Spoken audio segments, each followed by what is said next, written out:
there's 12 days between, which is where the 12 days of Christmas is. Anyways, now, first of all, Christmas is not commanded within Christianity. But it is, I'm sorry, absurd to try to make a connection between the idols mentioned in Jeremiah chapter 10 and the idea that modern Christians are bowing down before something and worshiping it. I do not worship a tree. They were worshiping an idol in Jeremiah chapter 10. It is abusive. Now, I've seen Christians use this, and I've told them the same thing. It is abusive to Jeremiah to misuse him in that way. And it reduces the reality of the idol worship that they were doing. Now, if there's anybody out there that worships Christmas tree, stop it. It's wrong. That's idolatry.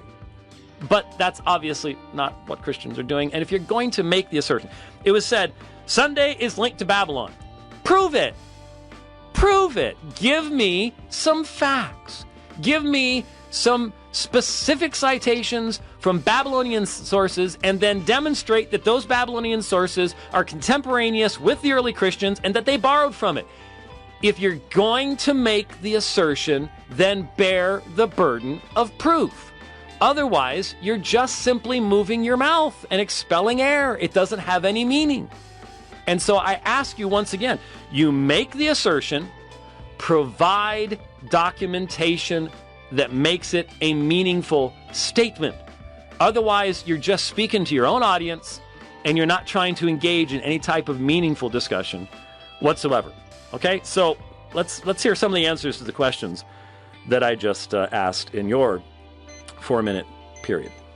Now you went over, didn't you? No, I did not. I was 14 seconds short. Okay, you ready to put the time in? I got the timer. Okay. The source I got, I'm just deal with that real quick and get right back into the Bible. The 19th century theologian John Kitto understood that neither the context of the Greek required adding the word day. Thus, he translated a highly relevant part of it correctly as follows. Okay? Now, in the Didache, Ignatius and the Sabbath, it was translated to the defect of the sentence. Listen to this clearly. The word is to be understood.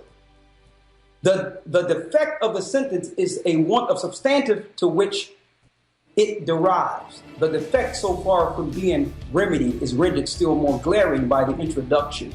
The passage does not refer to at all the Lord's day and cannot be regarded as according to any positive evidence in the early use of the Lord's day.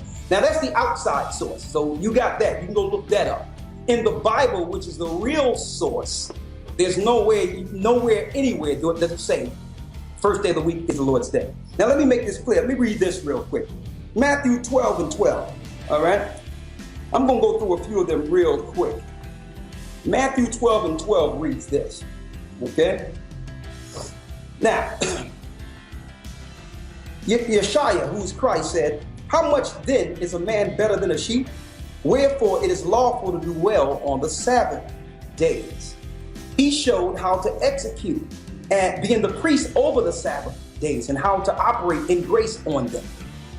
He never said deal with Sunday. Now, let's get Luke 4:16. This is Christ. "And he came to Nazareth, where he had been taught up, where he was brought up. And as his custom was, he went into the synagogue on the Sabbath day and stood up for to read." Now, some people say, well, because Christ was crucified and rose on the third day, that, hey, let's do it on Sunday, right? Let's see what the disciples were doing after Christ was resurrected. Acts 2:42 reads, "And they continued," speaking of the disciples, "steadfastly in the apostles' doctrine, fellowship, and in breaking of bread and in prayers," right? I hope you follow me here, right?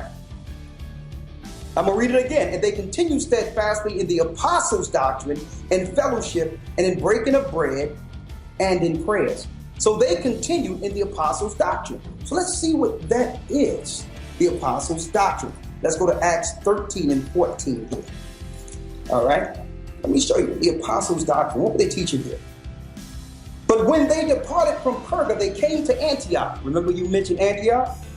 And Pisidia, and went into the synagogue on the Sabbath day.